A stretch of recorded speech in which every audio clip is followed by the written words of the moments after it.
Can we lift our hands to our God? And let's just worship and praise our God.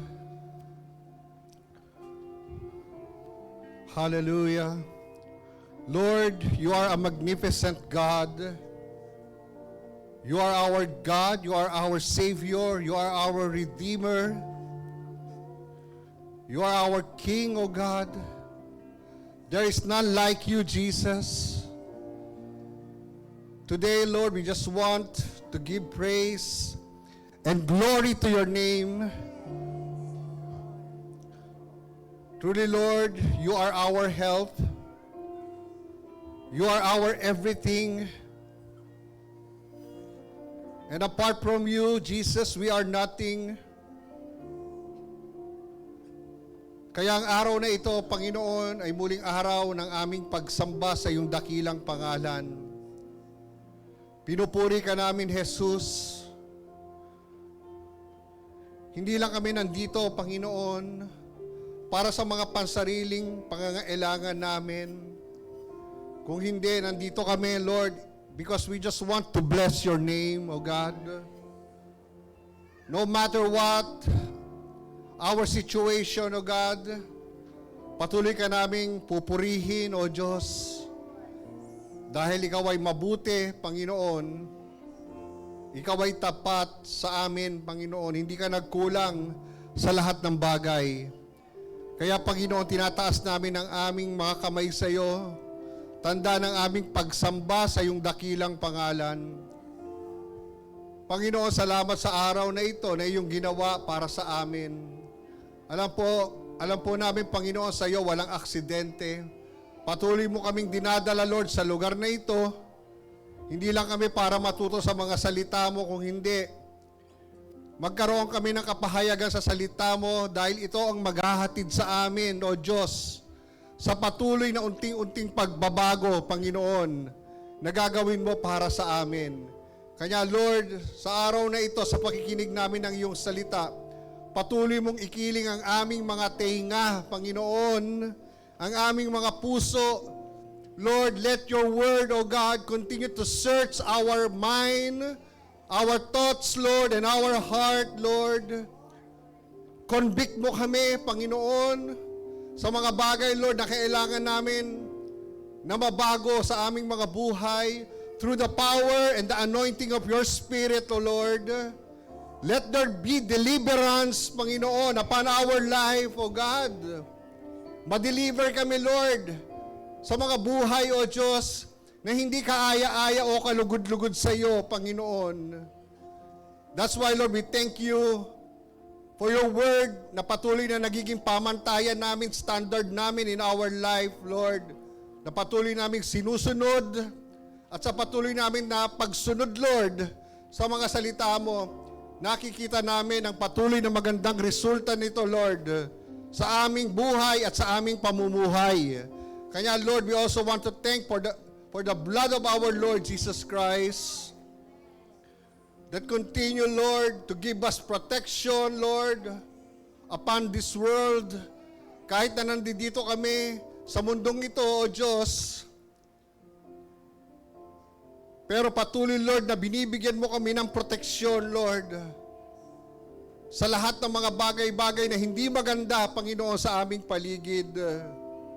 Kaya, Lord, thank you for the blood of Jesus na walang anumang mga sandata o mga plano ng kaaway sa buhay namin ang nagtatagumpay, O Diyos, because of the precious blood of the Lamb, O God, upon our life and upon our family, O God.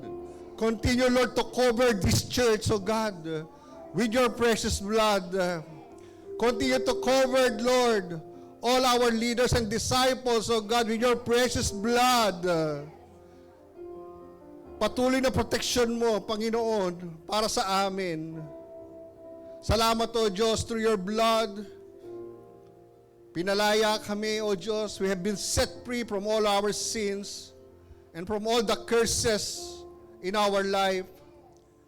Lord, we also want to give glory to the power and anointing of the Spirit, Lord, upon in our midst this morning, Lord. Continue to work in our life. Hayaan mong yung Espiritu Santo, O Diyos, ang patuloy, Lord, na magbibigay sa amin ng malinaw na kaisipan kung papaano namin magagampanan, Lord, ang mga responsibilidad namin bilang mga anak mo. At patuloy kaming mamuhay ng maayos sa iyong kaharian. Dahil alam po namin hindi madali, Panginoon, ang aming paglalakbay bilang mga anak mo. Pero salamat, Lord, sa kapangyarihan ng iyong Espiritu Santo na nagbibigay ng lakas sa amin, nagbibigay ng energy, endurance sa amin, Lord, para mapagtagumpayan namin ang mga bagay-bagay, Lord, ang mga obstacles, O God, na nasa aming mga harapan. Kaya patuloy kaming nagpapatuloy, Lord, sa journey na nais mo para sa amin. Thank you, Lord, for the power and that anointing, Lord. Be present, Lord, in this place. Thank you, Lord, for an open heaven, Lord, sa araw na ito, sa buong Sunday celebration namin, that you will continue to outpour, O God, the power of your Holy Spirit in our midst, O God. Patuloy mo kaming empowered, Lord, ng iyong kapangyarihan sa pakikinig namin ng salita mo, Lord, sa araw na ito. Lord, maraming salamat. Pinupuri ka namin, Jesus. Come on, just lift our hands and wave it before the Lord. Thank the Lord for His goodness. Thank the Lord for His greatness in our life. Despite of so many situation in our life, nagiging mabuti ang Panginoon sa ating mga buhay. Truly, Lord, our help comes from you alone, the maker of heaven and earth. Thank you, Jesus. We glorify you, Lord. We honor you today and bring you back all the praises, all the highest adoration and glory that you alone deserve. In Jesus' mighty name we pray. Amen and amen. Hallelujah. Come on. Give the Lord the best clap offering of praise. Jesus, be glorified. Be glorified. Hallelujah. Hallelujah. We praise your holy name. Thank you, Jesus. Hallelujah. So before we sit, ating pong muling ideklara ang ating faith declaration for this year. Na bukas na langit, naniniwala po ang ating simbahan sa pangako na ito ng Lord. We are blessed by God because every year, ang Panginoon, binibiyayaan tayo ng promise niya na talagang ito yung magiging gabay natin for the whole year. Lalo na sa taong ito na 2024, ang isa sa pangako ng Panginoon para sa mga taga-Vision Church disciples is bubuksan niya ang langit para sa atin. Kaya alam nyo, tayo mga disciples of this church, patuloy po nating yakapin ang revelation na ito. Yung word ng Panginoon or yung logos, the word, must become a rema. Pag sinabing rema yon, magkaroon ng revelation. Kaya hindi lang natin dinedeklara ito. Alam niyo yung dalawang verses dyan na nakikita niyo, yung Deuteronomy 28:12 and Matthew 25:21. Continue to meditate that word. Hanggang sa talaga yung salita na yan mag-sink in, not only in our mind, but also mag-dwell yan sa heart natin. Hanggang sa magkaroon ng rema. Amen? Ang salita ng Panginoon. Hindi natin dinedeklara na open heaven lang, puro salita lang tayo. Pero gusto natin, bago matapos ang taong ito, talagang mararanasan natin na bukas ang langit. Hindi lang para sa sarili natin, kasama dyan ang pamilya natin. And even in our ministry. Amen? bubuksan ng Diyos ang langit. Are you excited this year? Di ba na may gagawin talaga ang Panginoon sa buhay natin? Kaya nga, as we declare it with faith sa mga puso natin. Handa na po kayo? So, isa sa English, isa sa Tagalog. 1, 2, 3. In Christ Jesus, the Lord grants open heavens as we obey and remain faithful.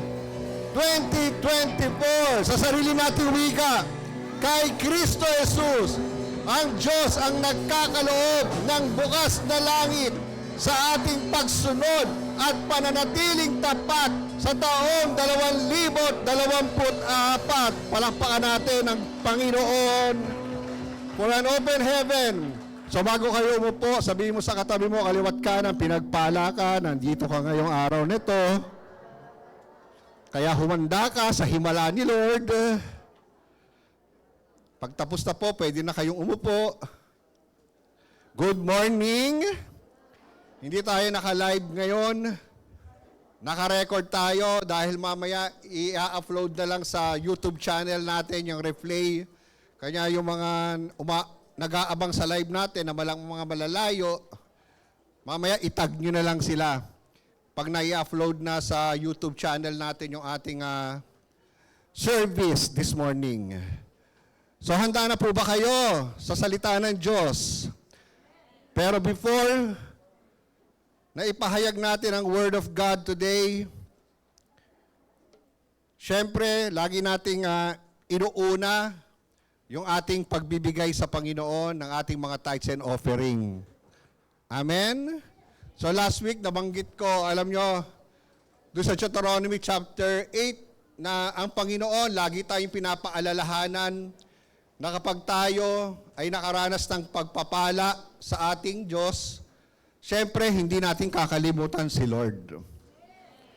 Lagi natin, una't higit sa lahat na inaalala ang ating Panginoon. Alam niyo yung sinabi ng Lord sa Matthew 6:33, na seek first His kingdom, is like, parang, pag binibigay natin yung ating mga ikapu o yung mga offerings natin kay Lord, that is like seeking God. Na parang inuuna natin ang kaharian ng Panginoon. Because as we seek first His kingdom, ang sabi doon sa bandang huli, all these things will be given to you as well. Doon sa salitang all these things, kasama dyan yung ating mga pangangailangan pinansyal. Kasi alam ni Lord how important money for our life. Si Lord concerned siya na gusto niya talagang pagpalain tayo sa area ng ating pananalapi. Bagamat kumakaharap tayo sa maraming money problems, sino may mga money problem dito? Di ba na may mga babayarin? Ako Lord, kailangan ka namin. Kasi pag tayo lang, may stress lang tayo. Amen. Pero meron ako lagi nakikita, we are too blessed to be stressed. Tama. Bakit mo masasabi yun that you are too blessed to be stressed? Kasi alam mo, meron ka mga pangangailangan ngayon, but we believe that there is always a God who supply all our needs. As we seek His kingdom first, kapag inuuna natin ang Panginoon, lalong-lalo na kapag meron tayo mga financial blessing, we set aside the 10% na meron tayong blessing sa Lord, inuuna natin ang Panginoon, and then all these things, including our monetary need, amen? Our financial need, kayang ipagkaloob ng Lord sa atin yan. Hindi naman sabi ko, di ba uulan ng pera, bubukas ang langit. Hindi naman ganun eh. Di ba? Ang Panginoon kasi, as we seek God, alam mo, ang Lord, bibigyan tayo ng wisdom. Papaano natin malalampasan yung mga financial crisis natin? He will give us strength and ability to gain wealth. Sabi ng Deuteronomy 8:18, correct? Di ba? Kasi siya naman talaga yung nagbibigay ng abilidad sa atin. Bakit ka nakakapagtrabaho? Kasi may wisdom ka. May talino ka, may strength ka. Kita mo kung wala kang strength, may sakit ka, makakapagtrabaho ka ba? No. Kaya nga, di ba, sa lahat ng mga na-acquire natin blessing in this world, we believe that God is always the source of our blessing, including our financial blessing. Amen? Alam mo, time will come talaga as the heaven will open, darating talaga ang breakthrough sa atin. Dumadating ang breakthrough sa mga taong tapat. Dahil naniniwala siya na ang Diyos ay sapat. Tama? Ang ganda ng rhyme nun, no? Sa mga taong sapat, ang Diyos ay sapat sa kanyang buhay. Amen? Kaya kailangan lang talaga maging faithful eh. Kanya kita niyo yung open heaven, obedience, and remaining faithful to our God. Kasi pag faithful ka, consistent ka. Correct. Pag sinabing consistent, tuloy-tuloy na ginagawa natin, like our faith. Dapat kung mananampalataya tayo kay Lord, tuloy-tuloy. Kung maglilingkod kay Lord, tuloy-tuloy. That is about remaining faithful. Kapag magbibigay ka ng tithes mo, you must be consistent to God. Dapat din consistent. Amen. Not magbibigay ngayon and then next week, wala.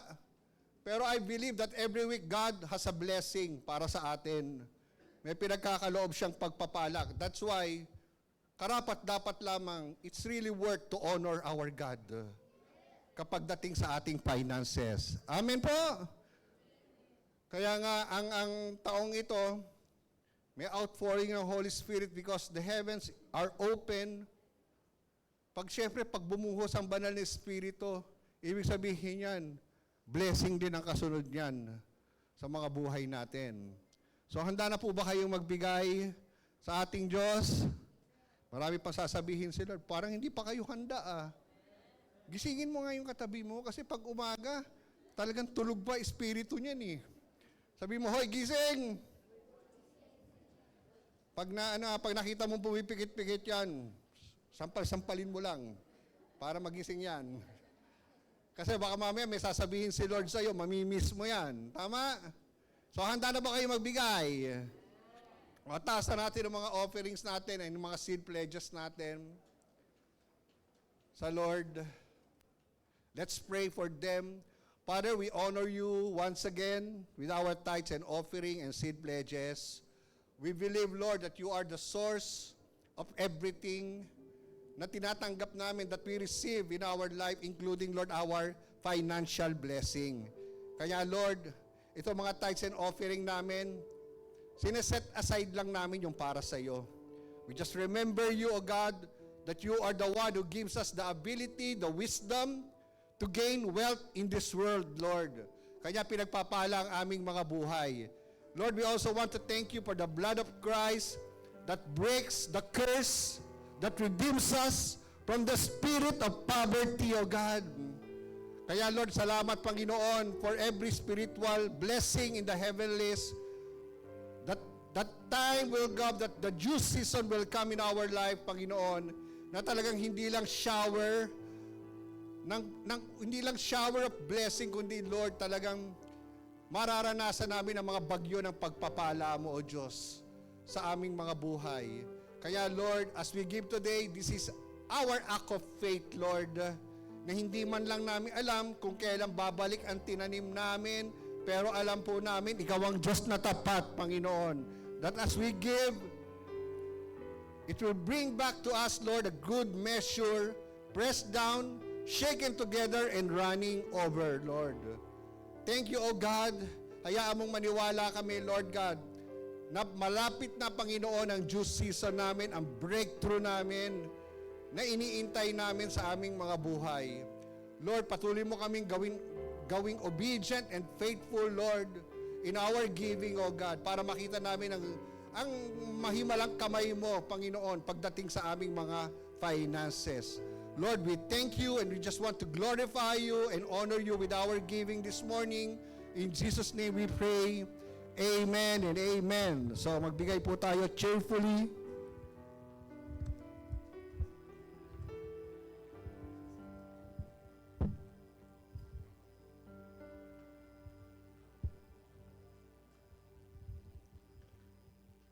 Handa na ba kayo makinig ng Word of God?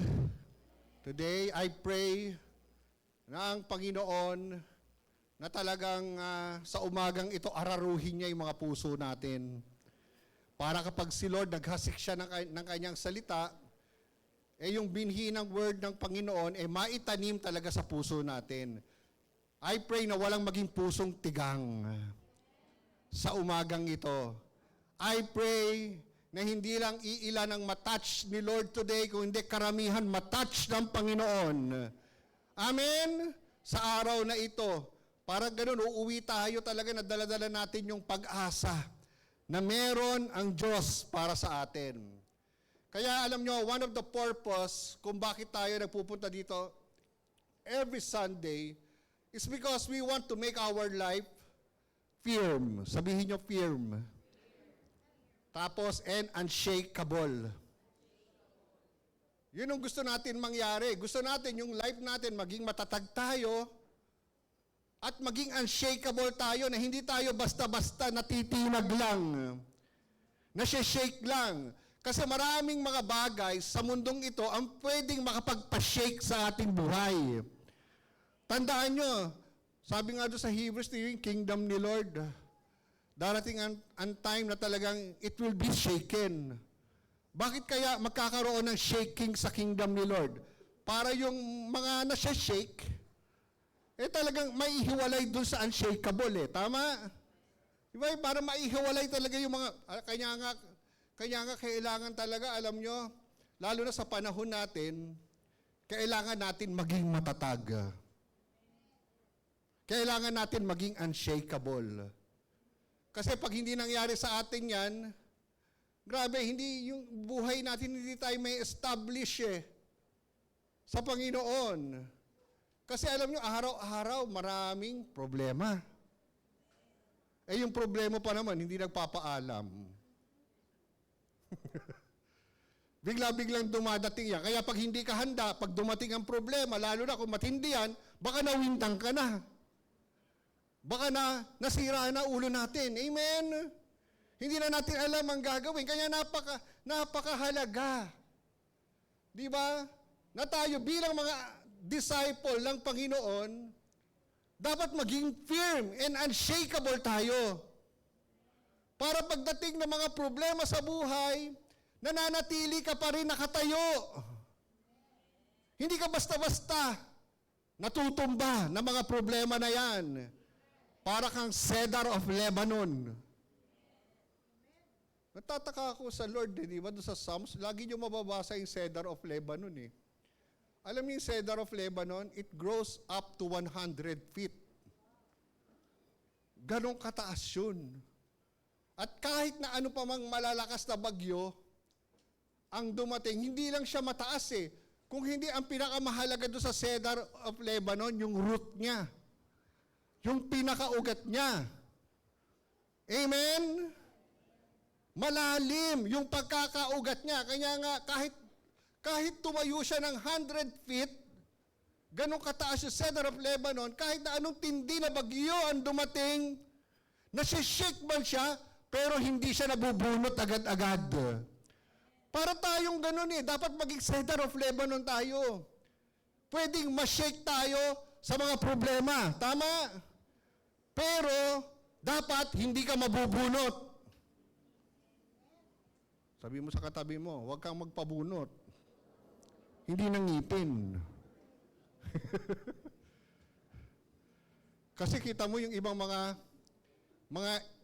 hindi spiritually talaga mature. Kaya nga ang goal natin every Sunday dito, we want our disciple to be matured. Spiritually. Kasi marami physically nagmamature, but they are not spiritually mature. Tama? Okay lang sa umpisa Di ba nung na-born again ka, hindi ka naman talaga agad-agad magmamature. Parang baby pa yan.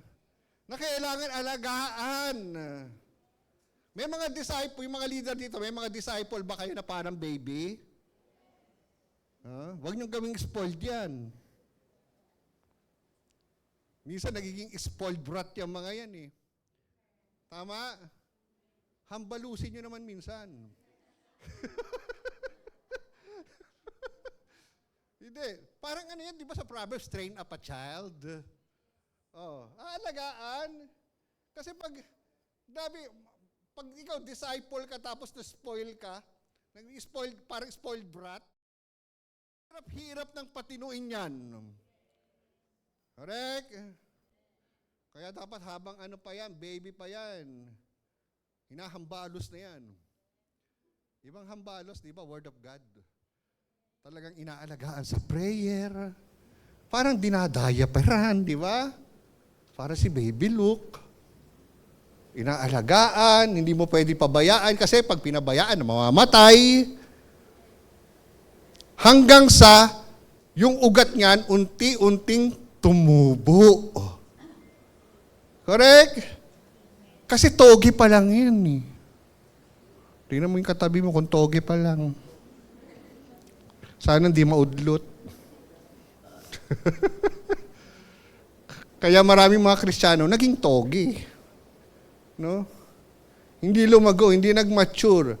Pero hindi ka magiging firm, hindi ka magiging unshakable kapag hindi ka nagiging spiritually mature. Kaya kailangan natin ang Diyos. Sino sagsasabing kailangan mo ang Diyos dito? Minsan nakakalungkot lang talaga makita ng isang Kristiyano na magandang pasimula sa relasyon sa Diyos na bigla na lang gumuho kasi merong pinagdaanan ng matinding problema dahil hindi niya ito kinaya. Totoo ba yun? Di ba? Hindi niya kinaya. Madaling matangay ng agos ng mundong ito. Kaya nga dapat matatag ang pundasyon ng pagkakristyano natin. Hindi tayo basta-basta natitinag ng mga problema na yan. Amen? Problem is part of our life. Hindi na mawawala ang problema. Yang katabi mo habang buhay yan, hindi mawawala ng problema yan. Lagi may problema yan. Minsan nga katatapos pa lang ng problema natin, kinabukasan meron na naman. Parang sunod-sunod. Pero once na naman na overcome mo, napapagtagumpayan mo ang lahat ng mga bagay na yan, grabe, doon tayo nagiging conqueror Sa dulo ng maraming problema, may pagpapala ang Lord sa atin. Paano? Kaya nga isa-isahin mo lang yan. Si Lord ang bahala dyan. Amen? At syempre, kasama ka rin doon, nalalaban. Kahit na na-corner ka na, dito sa kabila, sa harapan mo, Red Sea. Sa kaliwat kanan, wilderness. Tapos sa likod, nandun si Pharaoh. Pero lagi mong tatandaan, ang laban hindi sa'yo. Ang laban, laging kay Lord. Pero dapat kasama kang lumalaban. Kanya nga kailangan mag-mature tayo. Tama ba? Ang langit, nararanasan lamang yan ng mga taong unti-unting nagmamature kay Lord. Kasi yung bukas na langit parang spiritual portal yan No? Paano mo mararanasan yung bukas na langit kung hindi ka naman lumalago sa pananampalataya mo? Kaya nga lagi sinasabi ng Lord, we need to increase our faith. Lagi niya sinasabi sa mga disciple, kasi sa pamamagitan ng pananampalataya natin, doon natin mararanasan ang himala. Kaya nga si Jesus, hindi lahat ng tao pinagaling niya. Bagamat sabi ng Bible, He healed all kinds of sickness and diseases. Pero not all ay tumanggap. Biro mo, dami-daming crowd na nakapaligid kay Jesus. Every time na pupunta siya sa isang bayan, sa isang town. Pero kita mo, isang babae lang na dinudugo for 12 years ang gumaling. Out of thousands of people na nakapaligid. Why? Because of her faith. Kaya nga may miracle kapag may faith. Walang miracle kapag walang faith. Magkasama na kayo ni Nora niyan. Walang himala. Wala talagang himala pag walang faith. Yung lumpo na binuhat nung ilang tao? Ni Paul, John, George, and Ringo. Beatles yun. Hindi ko walang pangalan eh. Nilagyan ko na lang. Hindi naman yung faith nung alam mo, pinagaling yun through the faith of that poor person. Kasi wala namang kakayahan na pumunta kay Lord yun eh. Tama? Pero dinala nung apat na mayroong pananampalataya. Grabe, binutas pa yung bubong, hindi naman nila bahay yun. Kung ngayon yun, ahaway yun. Kasi wala nang madaanan eh. Tama? Punong-puno yung bahay kasi nandun si Lord. I pray na ang church mapuno din. Pagdating ng araw kasi nandito si Jesus. Makita natin may bubutas na ng bubong ng church natin. Kasi wala nang madaanan. Amen? So it is our faith. Kaya nga pag wala kang faith, yung word na dalawa dyan sa ating faith declaration na obey and remaining faithful, hanggang pangarap na lang na mangyayari sa iyan. It will not happen to you. Kung wala kang faith, hindi ka magiging obedient. At syempre, hindi ka pwedeng maging faithful kung hindi ka naman nag-o-obey. Kaya Lord, nakikita nyo ba yon? Kaya nga pag-uusapan natin ngayon is about obedience. As we obey, there is power in obedience. There is blessing when we obey the commandments of God. Why obedience is so important sa buhay natin? Kasi nung hindi naman tayo believer, wala naman tayong pakialam sa salitang obedient eh. Tama ba yon? Wala tayong pakialam kung susunod tayo. Kaya nga pag gagawa tayo ng hindi maganda, wala lang sa atin eh. Correct ba? Kahit alam natin, masama na yung ginawa natin, hindi ka aware na masama yung ginagawa mo. Kasi wala naman tayong pakialam talaga doon sa salitang obedient. Obedience. Amen? Hindi ka pa naman believer that time. Pero ngayon naging believer ka na, dapat mahalaga na sa iyo yun. Na yung salitang obey. Pag di ka nag-o-obey, sarado langit. Naintindihan niyo po ba, mga AM people? Tama? Lahat ng bagay noon, ginagawa lang natin sa sarili natin. We do it on our own. Wala naman tayong matibay na standard in our life. Pero ngayon, we have the Word of God na siyang pamantayan natin sa ating mga buhay. Kaya salita ng Panginoon, kailangan lang natin sundin. Amen? Para mas lalong tumibay, para tayong maging firm and unshakable in our life as a disciple of Jesus Christ. Kaya nga, what does obedience mean? Ito yon. Ewan ko kung nakalagay yan dyan. Sinend ko yan eh. So, in simple terms, ayan. It means hearing the Word of God and acting on it. Ano ang ginagawa nyo ngayon? Nakikinig kayo ng Word. Tama? Kapag nagbabasa kayo, nagde-devotion kayo, nagbabasa kayo, nagme-meditate kayo ng Word, alam nyo, parang nakikinig din kayo kay Lord. Amen ba? Pero hindi ka lang dapat nakikinig. You must act on it. Because our faith comes from hearing and hearing and hearing the Word of God. I think that is Romans 10:17. So ang pananampalataya daw, dumadating siya na-acquire ng isang believer kapag daw siya lagi nakikinig at nakikinig ng salita ng Diyos. Pero, Hindi ka lang naman dapat nakikinig. According to James 1:22,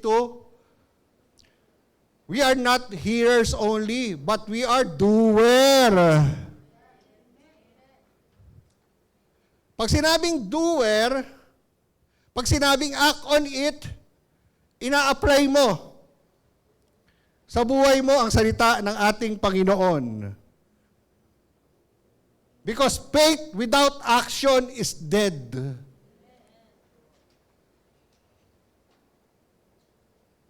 Katulad pag ikaw may sakit ka, gusto mong gumaling sa sakit mo, may mga bawal na pagkain. Di ba dapat para gumaling ka, hindi mo nakakainin yung mga bawal na pagkain? So parang faith. Tama? You act on it. Susundin mo kung ano yung sinabi ng doktor sa'yo. Na kung ano yung bawal, hindi mo kakainin. Because alam mo, ngayong Kristiyano ka na, may law of the body. Na lahat ng sobra, nakakasama. Amen? Grabe, araw-araw, milk tea. Walang katapusan. Araw-araw, matatamis. Chocolate. Kasi sweet ako eh. Kaya gusto ko matamis eh.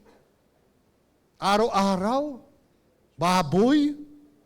Hindi ka naggugulay. You will be gone too soon. Kaya pala ngayon ang iksi-iksi na ng buhay ng tao. Kaya ang hangganan na lang, mapalad ka na, inabot ka ng 70 ngayon.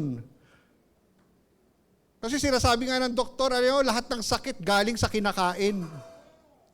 Oo, tama naman.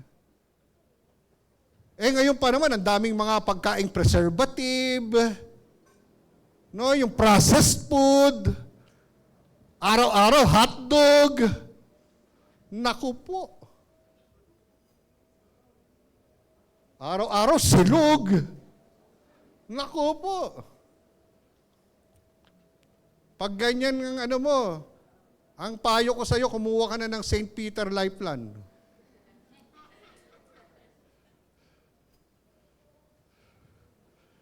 Para wala nang aalalahanin yung mga may iwan mo. Kasi meron ka ng casket, tapos naka-aircon pa sila, di ba? Habang pinagmamalamayan ka. Habang nagbubrewed coffee sila, na may biskwit, then saya-saya nila, di ba? Reunion. Kung gusto mo magkaroon ng reunion yung pamilya mo, di ba? Magbaboy ka araw-araw. Tiyak may reunion sila next week. Tama? Parang ganun ang faith eh. Kasi alam naman natin, di ba, yung mga word of God, yung promise ng Lord sa ikabubuti natin. Wala namang si Lord na binibitawan pangako para sa ikakasama natin eh. Correct. Gusto ni Lord, abundant life nga eh. Pero unless we act on it, hindi mangyayari sa atin ang Word of God. Kaya nga sabi dito, hindi mo sabi dyan, in simple terms, it means hearing the Word, pero minsan alam mo, parang ang hirap gawin yan.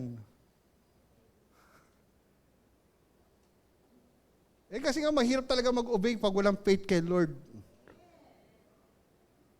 At hindi ka na magiging faithful. Siyempre, hindi ka naman nag-o-obey. Paano ka magiging faithful? Tama? So, hearing the word and acting on it. Yung pangalawa, it implies aligning our will to God's will. Doing what God has asked us to do. Ibig sabihin, yung gusto ni Lord, gusto mo na rin. Kapag ayaw ni Lord, ayaw mo din. Kasi pag sinasabi mo, Lord, let your will be done. Dapat yung will ni Lord ang mangyari pag yun ang prayer mo. Not your own will. Because yung own will mo, alam ng Lord, di makakabuti sa iyo yan. Pero yung will ni Lord, dapat doon ka naka-align. Doon nakalinya. Amen? Yung gusto mong mangyari sa buhay mo, naka-align sa Word of God. And as you align yourself doon sa Word ng Panginoon, makikita mo na yung buhay mo, unti-unting binabago ng Lord. Kasi, ang problema, humihiwalay ka eh. Hindi mo ina-align eh. Kaya nga napaka-importante, di ba, tinuturo natin sa church natin na magbasa ng Word araw-araw. Hindi pag Sunday lang. Dapat from Monday to Sunday, may Word. Kasi doon lang talaga natin ma-align yung buhay natin. Kaya may mga nagbabackslide eh. Correct. Kasi bakit yung buhay nila hindi naman naka-align sa salita ng Panginoon? Hanggang ngayon, yung gusto pa rin nilang pinagpipilitan nila sa sarili nila. Pero hindi naman yun ang gusto mangyari ng Lord. Yung pa rin yung ginagawa. Gusto yung sample? Huwag na, masakit eh.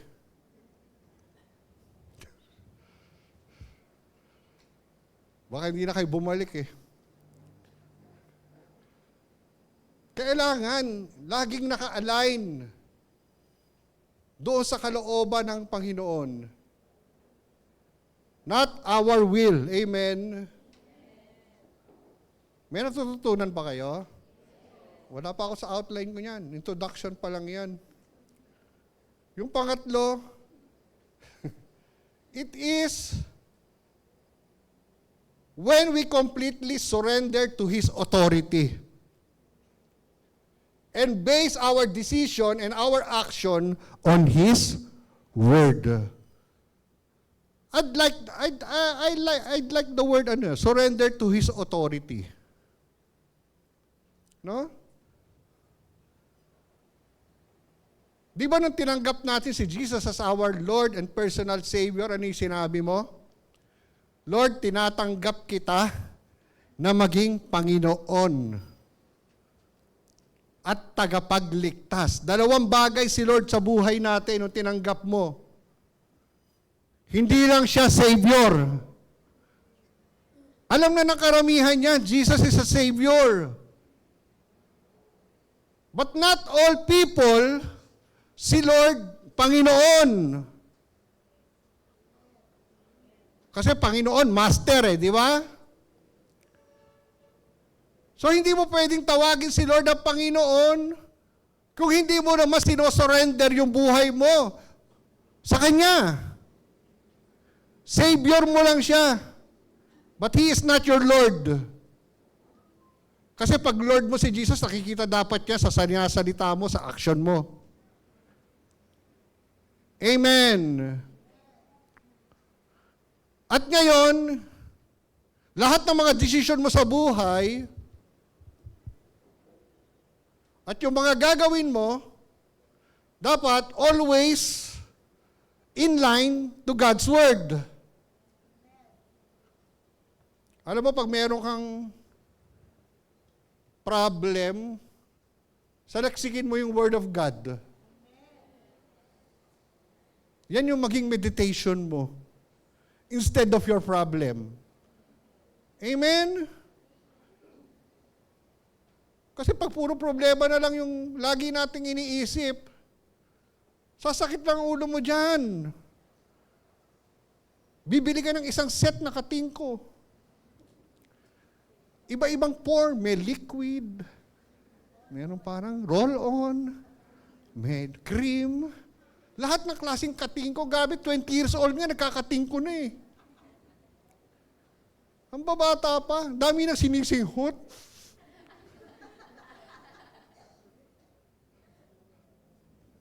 Kasi nga dulot ng stress yan eh. Amen? So parang doon na lang natin lagi dinadaan. Yung mga stress natin sa buhay, dyan natin dinadaan eh. Sa singhot, sa apply sa ulo. Pag nawala yung lamig sa ulo, bumabalik yung problema eh. Iinom tayo ng gamot, pain reliever, pero Pag nawala yung epekto, masakit na naman ang ulo natin kasi nandiyan ang problema. Kaya nga, pag dumating ang problema, yung mga tinatawag na storms in life, storm nga lang yan eh. Di ba yung storm naman, di nananatili? Ang storm natatapos. Yan ang pinakamaganda dyan. Amen. Kaya minsan yung mukha mo parang binagyo. Hindi ka man lang makapag-worship. Parang ang hirap mag-worship. Parang wala si Lord. Parang ikaw lang yung nasa middle of the forest. Parang ikaw lang yung nasa middle of the wilderness. Pero hindi mo nakikita si Lord nandun. Kasi bakit nang minamagnify mo yung problem? Magnify the Lord. Amen. For He is good. For His love endures forever. Kaya nakikita mo yung malaking problema mo. Sino ba naman ang walang problema dito sa atin? Lahat tayo meron. Kahit kami naman, dami namin pinagdadaanan, di lang halata. Pogi pa rin. Eh yung iba, pag may problema, pangit eh. Mukhang losyang. 15 years old pa lang, mukha ng lolo. Kala mo, 3 na anak.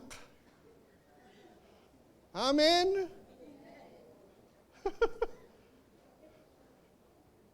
Pero pag si Lord, magnify mo despite of so many problems in your life, nakakabata yun.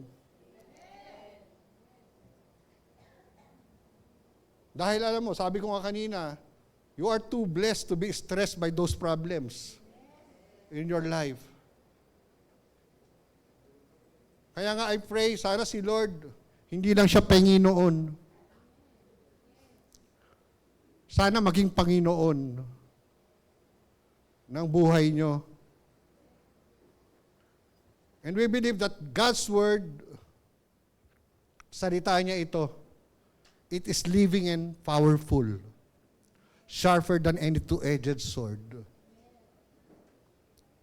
Saan tumatagos yan? Sabi doon sa Hebrews 4:12, sa spirito at kaluluwa. Sa pinaghihiwalayan ng kaluluwa at espiritu.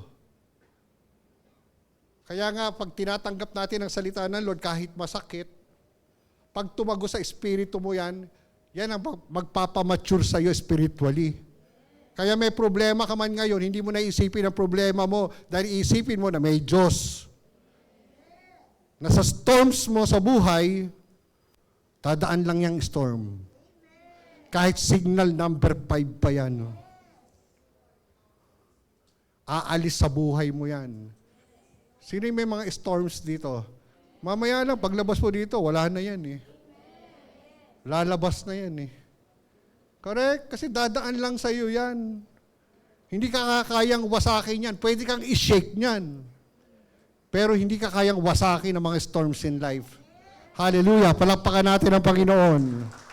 Ang ganda ng word ngayon ah. Ano pa? Sa introduction ko. Obedience, sabi doon, yung pang-apat, obedience is not optional for believers. Sino mga believers? Sumigaw ng hallelujah! Kung believer ka, hindi option ang sumunod. Hindi pinagpipilian niya kung susunod ka o hindi. Tama? Dapat sumunod ka. Obedience is a must to every believer. Ano pa yung sinabi ni Lord? If you love me, you will obey my... Sinabi ba ni Jesus yon? So si Jesus is not giving here an optional obedience. Yung sinabi niya, if you love me, you will obey all my commandments. Hindi optional obedience yon. If you love me, sabi ni Lord, then obey what I command you. Kanya yung iba napapariwara talaga ang buhay, mga kapatid. Kasi disobedient. We continue to disobey God. Para tayong mga lumang Israelita. We always disobey the Lord. Sinabi na nga ng Panginoon, kanya yung pagmamahal sa Lord, hindi dito lang eh. Hindi dito lang ang pagmamahal kay Lord, hindi sa bibig lang. Amen. Kung sinasabi mong mahal mo si Lord, then you obey. And obedience is not optional. It is a must. Pag sinabing it is a must, kailangan mong gawin. Kailangan mong sumunod sa Lord. Sinasabi ng Lord, kung ang isang tao mahal mo ang Panginoon, you will obey Him. Ano man meron kang sitwasyon sa buhay ngayon. Kaya nga to us as a believer of Jesus, obedience is not an option. When we say we love Jesus, therefore we obey His command. Amen. Then, it means, if we obey His command, we follow Him. Amen. At tinuturing natin na treasure sa atin si Jesus. Treasure sa atin yung kanyang mga commandments. Totoo naman yun, treasure naman talaga ang Word of God sa atin. Because yan ang magtuturo sa atin kung paano tayo mamuhay ng tama sa harapan ng ating Diyos. 1 John chapter 2, verse 3 and 4.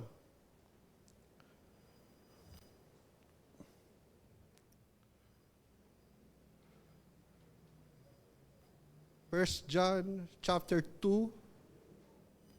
Chapter 2.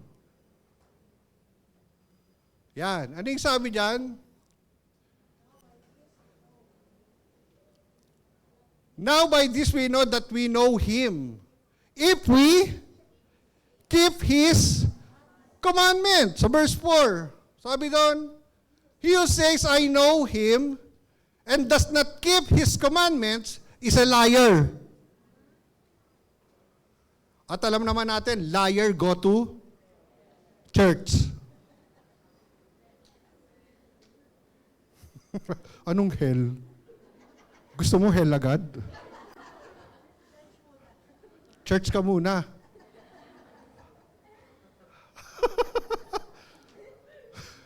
Gusto agad hell? Kawawa ka naman, diretso ka dun. Mag-church ka muna para hindi ka mapunta sa hell. Para yung liar mawala sa'yo. Amen. Bakit? Kasi merong spirit of truth na magtuturo sa'yo ng katotohanan. Amen? Oh. Kaya, liar, go to, yan, alam niya na ngayon, ha? Praise God, di na may katabi mo. Thank God, you go to church.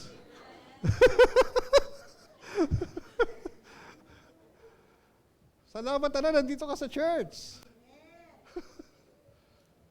And the truth, sabi doon, is not in Him. Kita nyo? If we are not obedient, we are called by Bible a liar. And the truth is not in us. Alam niyo, sa totoo lang, madaling magpanggap. Madaling magkunwaring mabait.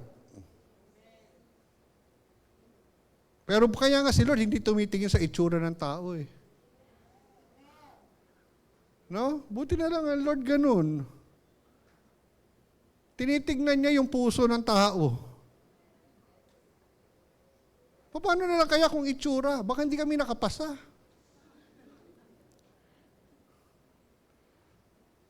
Buti na lang si Lord, hindi yun ang standard. Ang standard ni Lord, yung puso natin. Kasi maraming mapagpanggap eh. Akala mo tupa, pero kaloob-looban pala, wolves. May kilala kayong ganyan? Ako din eh. Kaya akala mo nasa church, ang bait-bait, di makapasag pinggan yan eh. Pero mababalitaan mo na lang, biglang nawala sa church. Kasi bakit? May kalokohan pala. Pero buti na lang kayong nandito, nagpapatama kayo kay Lord. Kaya sana tamaan ka. Liar, go to? Ayan, hindi hell ha. Kawawa ka naman pag hell agad. Mag-church ka muna. And then pag tinamaan ka, nagpatama ka kay Lord, and then yung lies, mawawala sa iyo yun.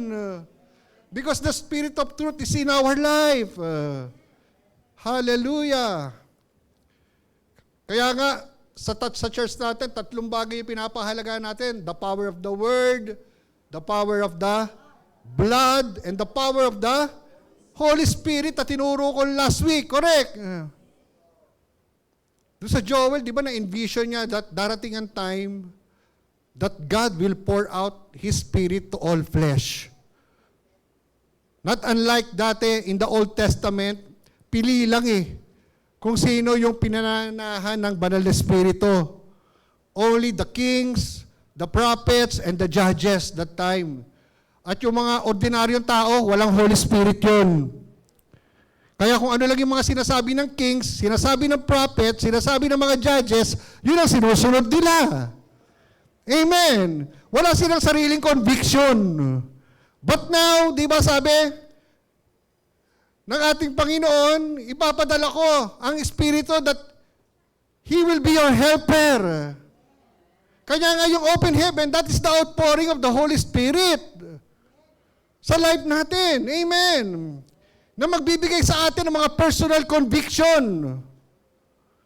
Yung para pag gagawa ka ng mali, may nagko-convict sa'yo.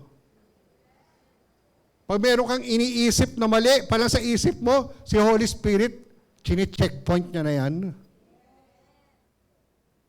Para ayaw niya ng, yung isip mo ay entertain mo kung ano yung mga maling iniisip mo. Kaya minsan nakokorap ang puso natin Tama. Kaya kahit born again believer ka na, pag walang Holy Spirit sa iyo, makokorap ka talaga sa mga bagay sa mundong ito. Amen. Madali tayong matangay ng agos ng mundong ito. Kanya nga itong 3 ito, the Word, the blood, and the Holy Spirit, ano sila tawag ba yung tamang word ko? Inseparable? Is my English correct? Inseparable. Ibig sabihin, hindi mo sila pwedeng ipaghiwa-hiwalay. Hindi ka lang pwedeng maniwala sa Word, pero hindi ka naniniwala sa blood.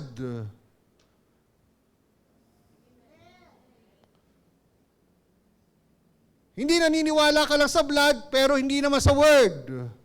Yung blood galing sa revelation sa Word. Kaya maniniwala ka sa blood. Amen? Hindi ka lang maniniwala sa Holy Spirit. Yung paniniwala mo sa Holy Spirit, galing din sa Word yun Kaya mag-uumpisa lahat sa Word ng Panginoon. So hindi natin sila pwedeng chap-chapin.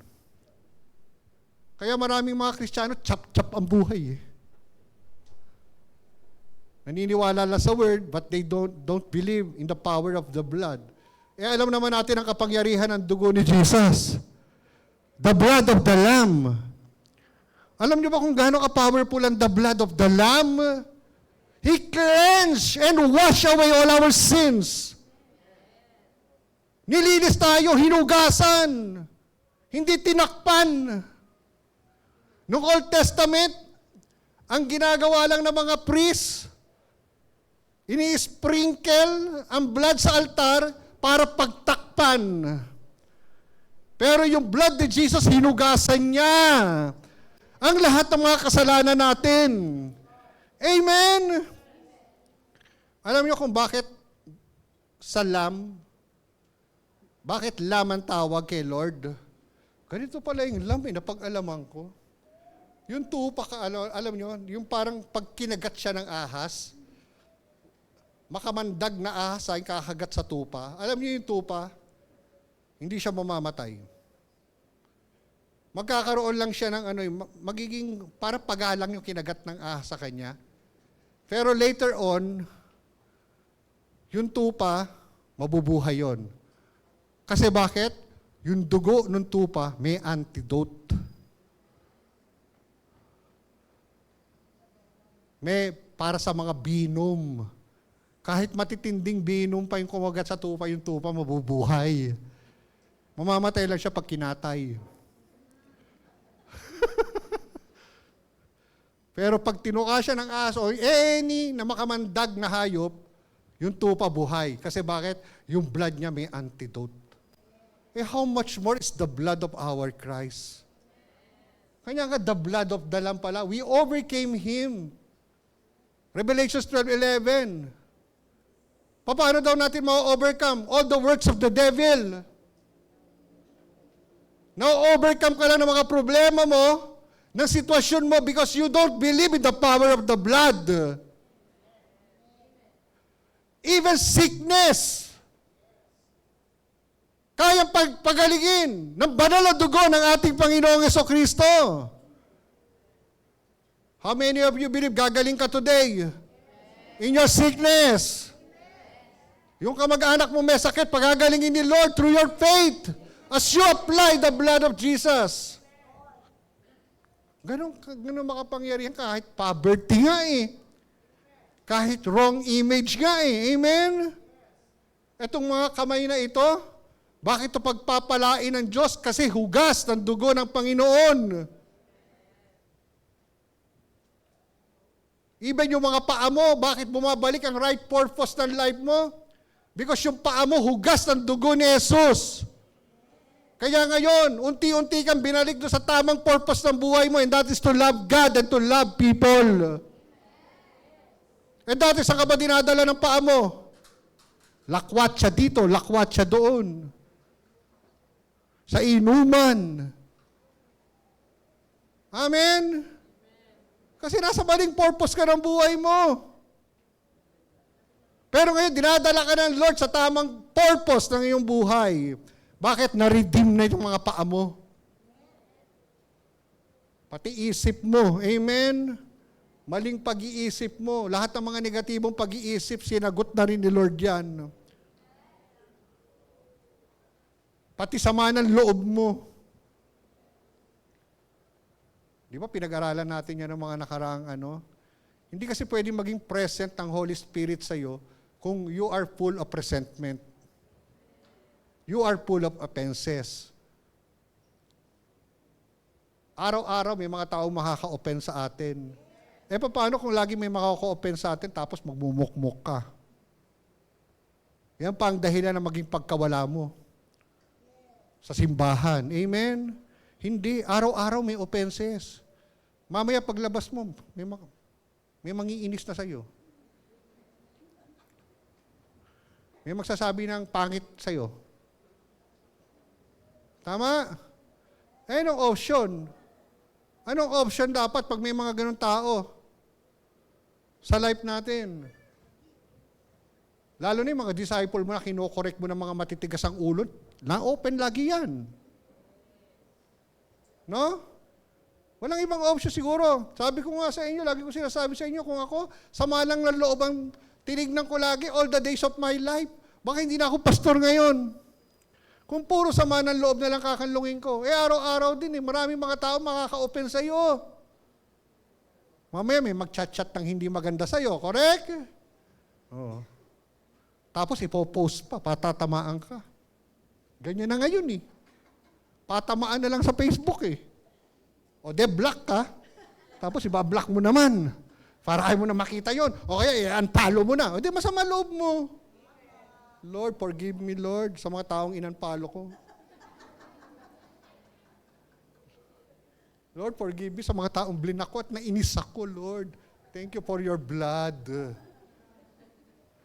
Minsan nakakainis naman talaga, sarap eh. Di ba nakakagigil, no? Sabi ko, kung unbeliever lang ako, siguro nabangas ko na mukha niyan. Ngayon ko lang napatunayan, born again ako. Kahit may mag-chat na hindi maganda, may magsabi na hindi maganda, wala nang talab yan kasi patay na eh. For me to live is Christ and to die is gain. The life I live now, I live by faith in the Son of God who loves me and gave Himself for me. I am crucified with Him. Patay ka na, kasama mo na no? Hindi ka natatablan dapat ng mga criticism. Lalo na pag hindi naman totoo. Oh. Paano ka mapapa-apekto? Sinabi nila, pangit ka? Pangit mo naman, mukha mo. O maniniwala ka ba doon? No. I believe that I am made in the image of God. I am fearfully and wonderfully made by God. Kaya sabihin yung pangit ako. Ay, kalbo-kalbo. Hindi na ako maniniwala dyan. Dahil may buhok ako noon.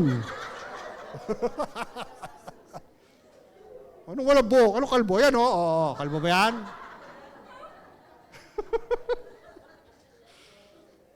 Kainin sila ng oso. Para yung nagsabi kay Elijah ba yun, no? Niloloko siya ng mga bata yun no? Ay, kalbo. Oh, kinain sila ng oso. Oh, kainin kayo ng oso. Sige, bahala kayo. Pag uwi nyo, may oso dyan sa labas.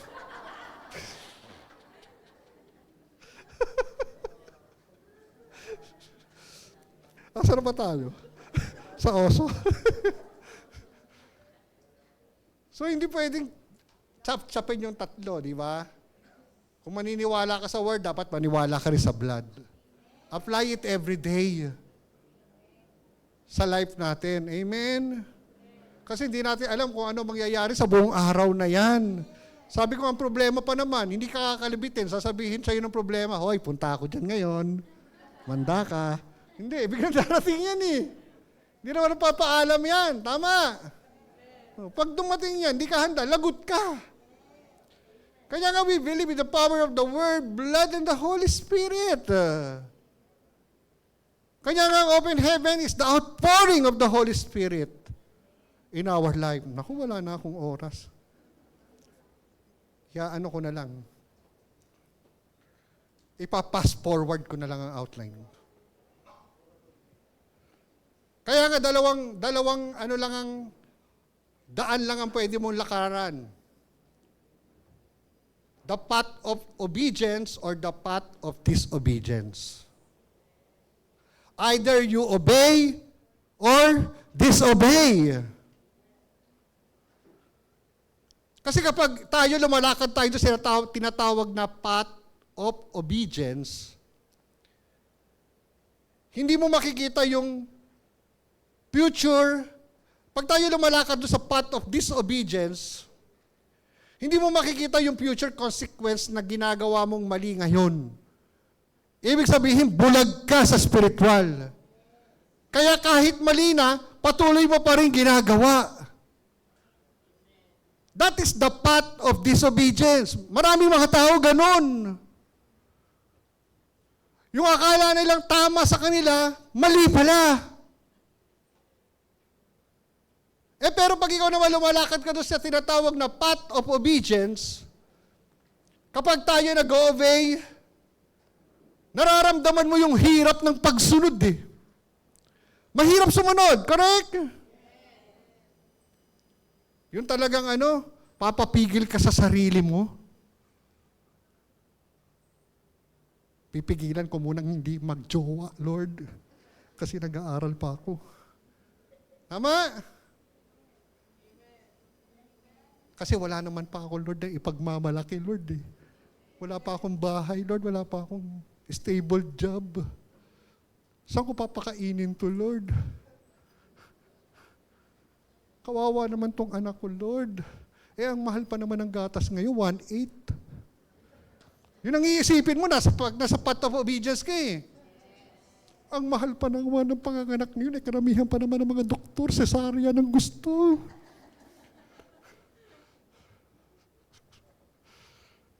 Paano ko palalakihin yung anak ko, Lord? Ayoko na maging pilam yung anak ko. Pinalaki sa di ba pag ikaw naging tatay-nanay ka, gusto mo maibigay lahat ng maganda sa anak mo? Best. Tama? Paano pag naghihirap ka, magkaanak ka? Tapos papaalagaan mo yan sa nanay, tatay mo. Kawawa naman. Hihingi ka pera, panggatas. Titira ka. Sisiksik ka pa rin. Wala ka man lang maipundar. Amen? Why? Path of disobedience eh. Pero pag ikaw lumalakad ka doon sa gusto ng Lord, maraming pagtitiis. Maraming pagpipigil sa sarili. Parang ang pangit nung nararamdaman mo. Pero yung spiritual eyes mo, nakikita mo yung eternal consequence ng obedience mo kay Lord. Naintindihan niyo po? Lalo na yung mga bata pa dito Kasi sa disobedient path, ang nakikita mo yung saya na nararamdaman mo ngayon. Pero yung eyes mo, hindi mo makikita yung kinabukasan mo. Yung magandang plano ng Lord sa iyo. Kaya yung iba sarap sa una, pero hirap sa dulo. Disobedience yan. Amen. Obedience, hirap ngayon, pero sarap sa dulo. May pagtitiis ngayon, pero hindi ka magtitiis sa dulo. Dahil pagpapala ng Panginoon na nakaabang sa iyo. Hallelujah! Palapakan natin ang Lord.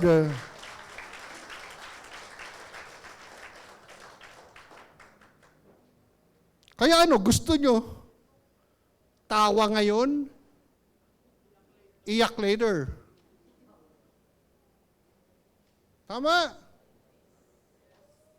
O tiis ngayon, sarap naman sa dulo.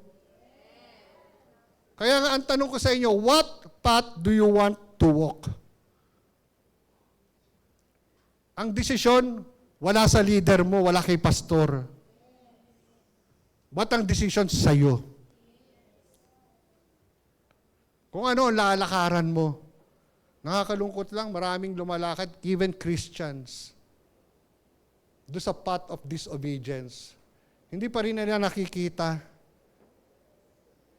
yung gagawin ng Panginoon sa kanilang mga buhay. Because why? They are carnally minded. Sabi ko nga, nung na-born again in the Spirit ka, you need to learn to walk on the Spirit. Hindi ka lang na-born again in the Spirit. Amen? Kaya kailangan magpa-empowered ka sa Espiritu ng Diyos. That's why you need to learn or walk in the Spirit of God. Para yung pagiging karnal, pag sinabi karnal ang isip, makamundo. Mawala sa iyo yan. At matatawag na spirit being ka talaga. Because the Spirit of God is living inside of you. Kaya nga doon sa Romans 8:6, sabi doon, the mind governed by the flesh is death. Ano daw ang kahantungan ng isip na karnal? Kamatayan. Patay ang buhay spiritual mo. Kaya pwedeng nasa church ka ngayon, but you are spiritually dead.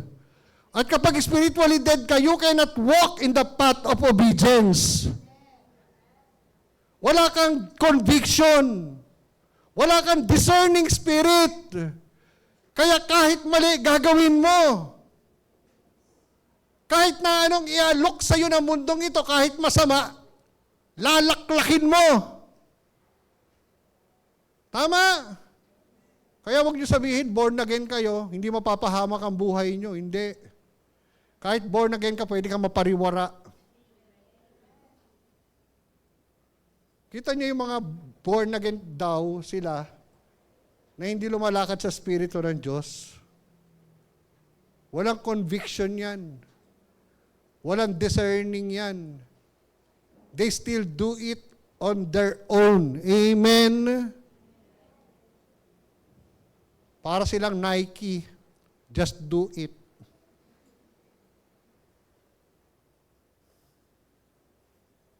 Gawin mo kung ano yung gusto mo. Yan eh. Yung mga hindi lumalakad sa Espiritu ng Panginoon. Why? Because they are carnally minded. But, sabi niyan, to be spiritually minded, ano kakahantungan nun? Kapag ikaw may discerning spirit, may conviction ka, ano kakahuntungan? Spiritually minded person, life and peace. Kahit magulo na sa paligid mo, may kapayapaan ka pa rin. Kasi bakit? Nasa iyo ang buhay ng Diyos. Hallelujah. Pag carnally minded ka, wala kang pupuntahan na maganda. Yan yung mga taong hindi nakikita yung eternal consequence ng ginagawa nilang mali ngayon. Tandaan nyo, lahat ng maling ginagawa natin, lahat yan merong consequences.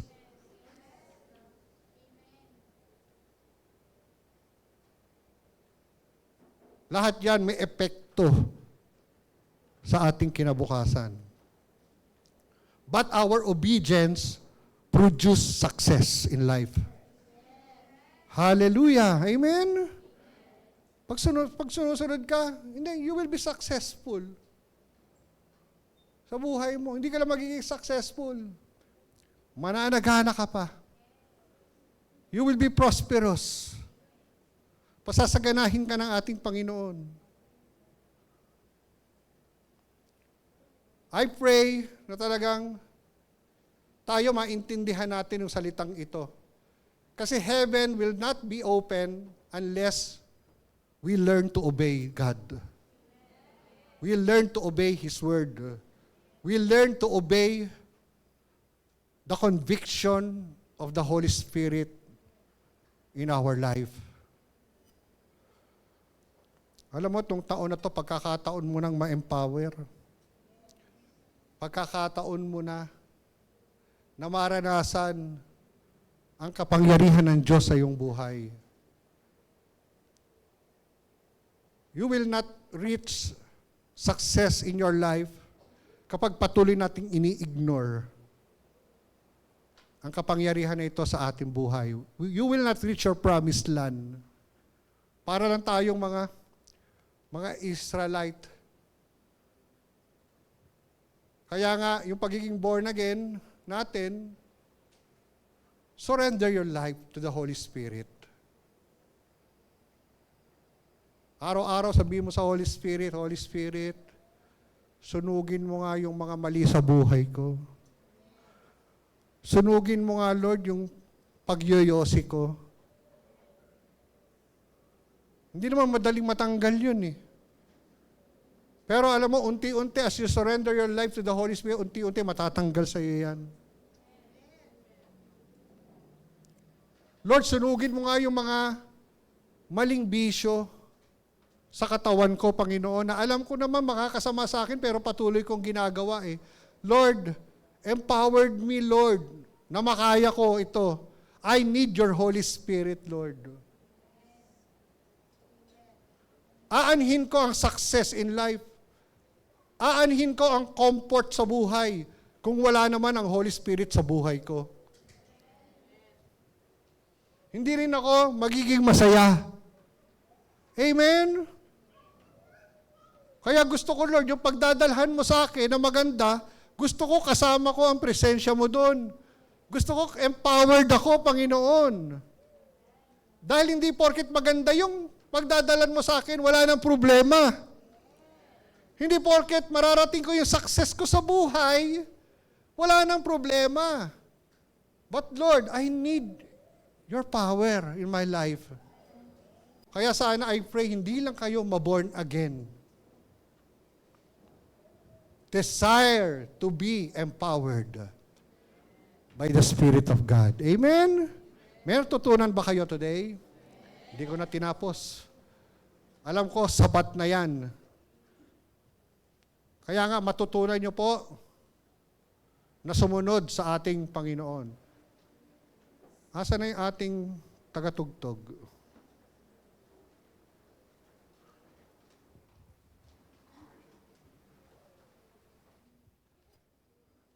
Pwede ba tumayo tayong lahat?